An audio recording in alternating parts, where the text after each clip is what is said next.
नमस्कार साथियों, मैं अनीता श्रीवास्तव आपका हार्दिक अभिनंदन करती हूँ।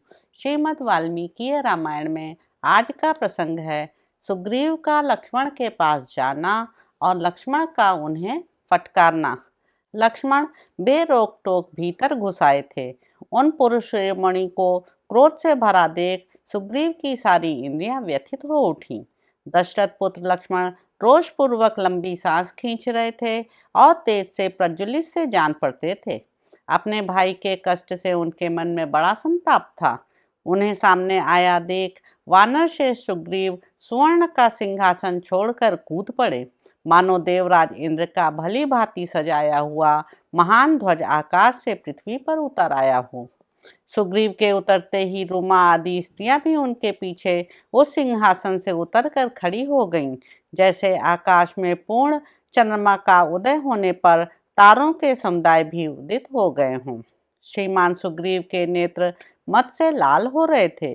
वे टहलते हुए लक्ष्मण के पास आए और हाथ जोड़कर खड़े हो गए। लक्ष्मण वहां महान कल्प वृक्ष के समान स्थित थे। सुग्रीव के साथ उनकी पत्नी रूमा भी थीं। वे स्त्रियों के बीच में खड़े होकर तारिकाओं से घिरे हुए चंद्रमा की भांति शोभा पाते थे।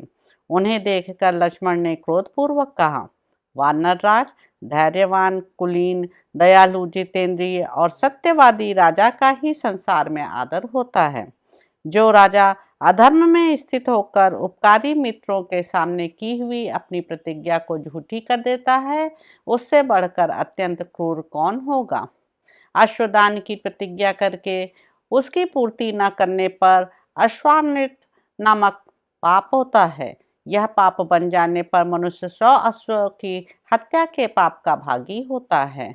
इसी प्रकार गोदान विषयक प्रतिज्ञा को मिथ्या कर देने पर सहस्त्र गांवों के वध का पाप लगता है, तथा किसी पुरुष के समक्ष उसका कार्य पूर्ण कर देने की प्रतिज्ञा करके जो उसकी पूर्ति नहीं करता है, वह पुरुष आत्मघात और स्वजन वध के पाप का भागी होता है।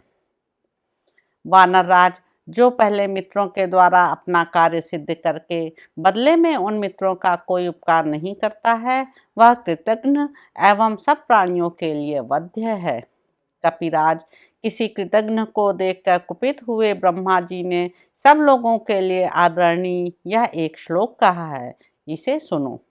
गो हत्यारे, शराबी, चोर और व्रत भंग करने वाले पुरुष के लिए सत्पुरुषों ने प्रायश्चित का विधान किया है, किंतु कृतघ्न के उद्धार का कोई उपाय नहीं है।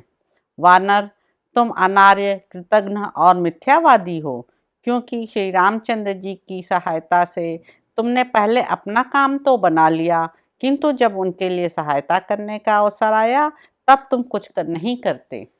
वानर, तुम्हारा मनोरथ सिद्ध हो चुका है, अतः अब तुम्हें प्रत्युपकार की इच्छा से श्री राम की पत्नी सीता की खोज के लिए प्रयत्न करना चाहिए। परंतु तुम्हारी दशा यह है कि अपनी प्रतिज्ञा को झूठी करके ग्राम्य भोगों में आसक्त हो रहे हो।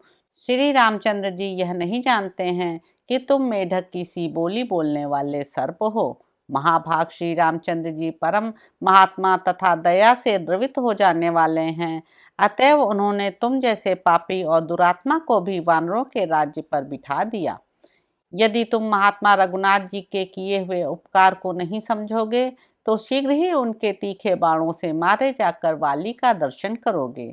सुग्रीव, वाली मारा जाकर जिस रास्ते से गया है वह आज भी बंद नहीं हुआ है, इसलिए तुम अपने प्रतिज्ञा पर डटे रहो, वाली के मार्ग का अनुसरण न करो। इक्ष्वाकु वंश शिरोमणि श्री रामचंद्र जी के धनुष से छूटे हुए उन वज्रतुल्य बाणों की ओर निश्चय ही तुम्हारी दृष्टि नहीं जा रही है, इसलिए तुम काम सुख का सेवन कर रहे हो और उसी में सुख मानकर श्री रामचंद्र जी के कार्य का मन से भी विचार नहीं करते हो। तो इस प्रकार साथियों, किष्किंधा कांड में निहित 34वां सर्ग यहाँ पर समाप्त होता है। इसके अगले अंक में आप जानेंगे कि तारा का लक्ष्मण को युक्ति युक्त वचनों द्वारा शांत करना। तो अब आपसे अगले अंक में मुलाकात होगी। मेरे YouTube चैनल संवाद विद अनीता को लाइक करें, शेयर करें, सब्सक्राइब करें। धन्यवाद साथियों।